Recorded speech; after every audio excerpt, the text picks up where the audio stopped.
Alright, hello, my name is Marcus McDonald, and today I'm going to be talking about phantom pain.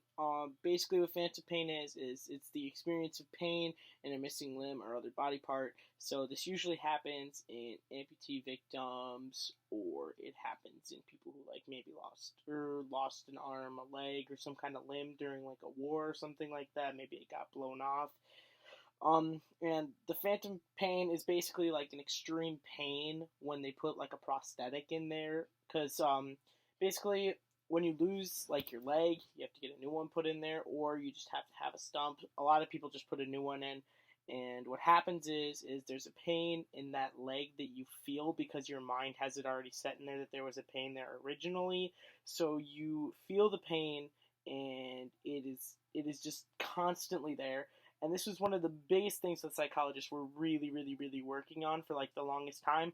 And they were discussing it. And there was one man that actually came up with something, and it was his name's really hard to pronounce.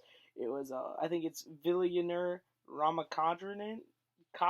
His last name is so weird, but we'll just call him Villa. So Villa, right? He basically had his patients. What he would do is he would have them, like, if there was their leg, they would lie down, and then what they would do is they would put a mirror in between the legs, right?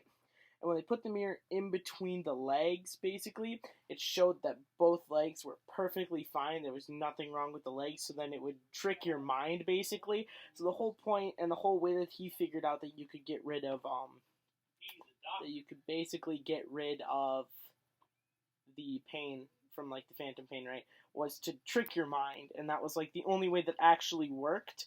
So they put the mirror in between this guy's legs, and basically he saw that his prosthetic leg was perfectly fine, and his other leg was perfectly fine. So it tricked his mind into thinking, hey, I'm healthy, there's no problems, there's nothing wrong. And it's funny because this actually is now used a lot. Like, one of the other examples from the book as well was when they were talking about rubber hands.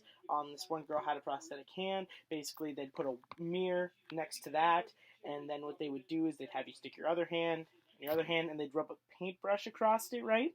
So then you notice that you have two perfectly good working hands, right? So it gives that illusion. And then when they rub the paintbrush across it, you actually feel it on your hand because you're starting to regain the feeling and everything. And they're like, sorry, I was listening to my dad. He was freaking out about something. And basically, what they did is they took the paintbrush, and the paintbrush, they took it over the hands, both hands, and they actually felt it. Like, so that's pretty incredible. And the phantom pain was one of the hardest things for people to discuss or figure out where the problem was. And honestly, I understand completely. Well, not fully because I haven't lost any limbs or anything, but reading through it, it made a lot of sense to me as I was reading through it. Because like, if you really think about it, if you're missing a limb or something and there's a lot of pain, like, that pain's gonna stay there forever. Like, you honestly have to think about that, and then your mind's already set. It's set through the spinal cord gate, basically. That it's already set in your mind that it was injured beforehand, so that pain is still gonna be there until you finally realize, hey, there's no pain anymore. It's gone. It's gotten rid of. And basically, the doctor, Villa, he basically had given scientists a way to get rid of the pains, and helped a lot in the studies of phantom pain.